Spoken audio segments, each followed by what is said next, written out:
Hello guys, આજે આપણે બનાવશું રગડા પેટીસ। તેના માટે આપણે 500 ગ્રામ વટાણા લઈ લીધા છે। સફેદ આવે છે તે વટાણા લઈ લીધા છે।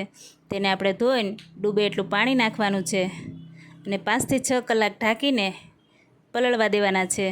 પછી આપણે જો 5-6 કલાક પછી આપણે સીટી મારશું।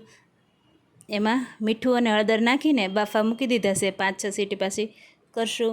અને આપણે ગ્રીન ચટણી માટે ધાણા, ફુદીનો, આદુનો ટુકડો, બરફનો ટુકડો, મીઠું, ખાંડ નાખીને આપણે ગ્રીન ચટણી બનાવી લીધી છે। જો આ રીતના આપણી પેસ્ટ રેડી છે।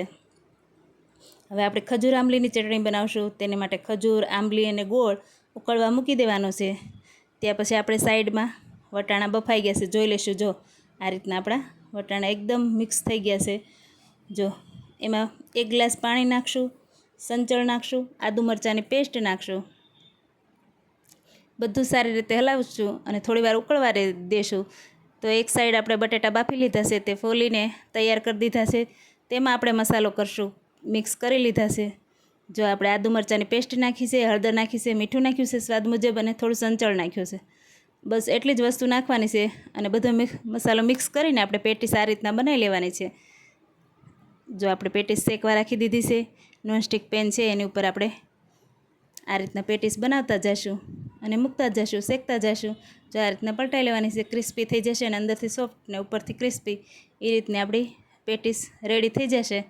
ત્યાર પછી આપણે જો પેસ્ટ બનાવી લીધી છે, ખજૂર આંબલીની જે બનાવ્યો હતો ને, ઉકાળવા મૂક્યો તો તે આપણે પલ્પ નીકાળી લીધો છે। તેમાં આપણે બધો મસાલો કરશું, મીઠું, ગરમ મસાલો, લાલ મરચું રેડી કર્યું છે। આપણે પ્લેટ હવે સર્વ કરશું। રગડા પેટીસ 2 પેટીસ મૂકી છે, તેમાં રગડો ઉમેર્યો છે, લીલી ચટણી, મીઠી ચટણી, સમારેલા કાંદા, ટામેટાં, ઝીણી સેવ, ગાર્નિશિંગ માટે ધાણા ઉમેરશું। લાઇક, શેર અને સબસ્ક્રાઈબ કરજો જો મારી રેસીપી તમને ગમતી હોય તો। જો આપણી રગડા પેટીસ રેડી છે, ટેસ્ટ કરશું। Thank you.